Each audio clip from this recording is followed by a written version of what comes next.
La croix, c'est un signe par excellence de l'alliance inscrit au cœur de l'être humain, d'abord inscrit au cœur de Jésus, qui est mort sur la croix, qui a versé son sang.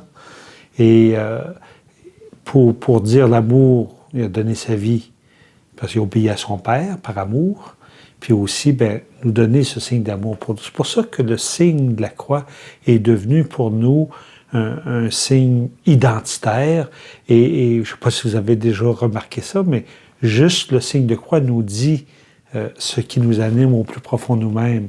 Quand on fait le signe de croix au nom du Père et du Fils, c'est toute la dimension de Dieu qui s'est incarné en Jésus, qui est venu sur notre terre. Et quand on évoque le Saint-Esprit, c'est que cet amour-là est invité à être répandu à travers le monde avec nos frères et sœurs.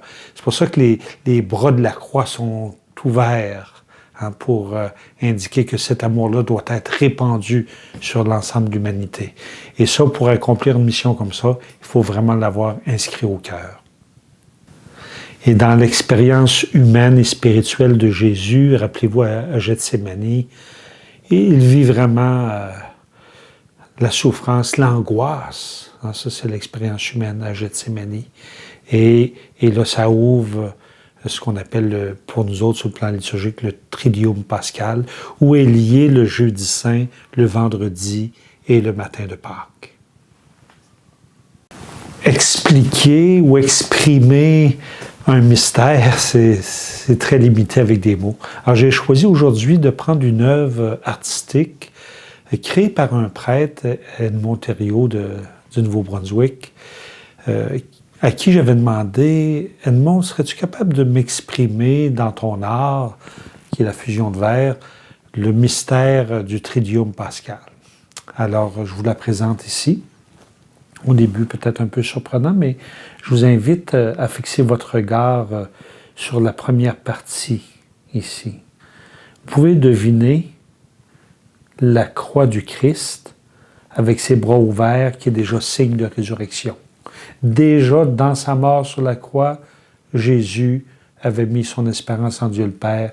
Il savait qu'il serait sauvé. De son cœur, son corps jaillit le sang qui descend ici. Et vous avez, sur une forme symbolique, une table en deux parties. Et si vous comptez avec moi les onglets de couleur, ils sont 12, les 12 apôtres. Donc le vendredi saint, au cœur de la dernière scène. Ce que Jésus fait en faisant son dernier repas, il sait qu'il va passer par la croix. Mais il sait aussi, parce qu'il l'avait déjà annoncé, que de la mort jaillirait la vie. Le tombeau, les deux pierres ici, s'ouvrent pour laisser jaillir la vie. Et c'est pour ça que le Christ ici n'a pas les bras étendus, il a plutôt les bras élevés au ciel, parce qu'il y a déjà un signe de résurrection. Ce que je viens d'expliquer avec cet objet d'art, vous le retrouvez aussi dans la plupart de nos églises, surtout les églises construites avant 1960. Vous retrouvez toujours au centre de l'église, en haut, la croix. Au pied de la croix, le maître-autel. Et avec la nouvelle liturgie de Vatican II, il y a un autel de célébration en avant-scène. Et tout ça fait un même lieu pour dire que tout ça communique ensemble, et la croix et l'Eucharistie.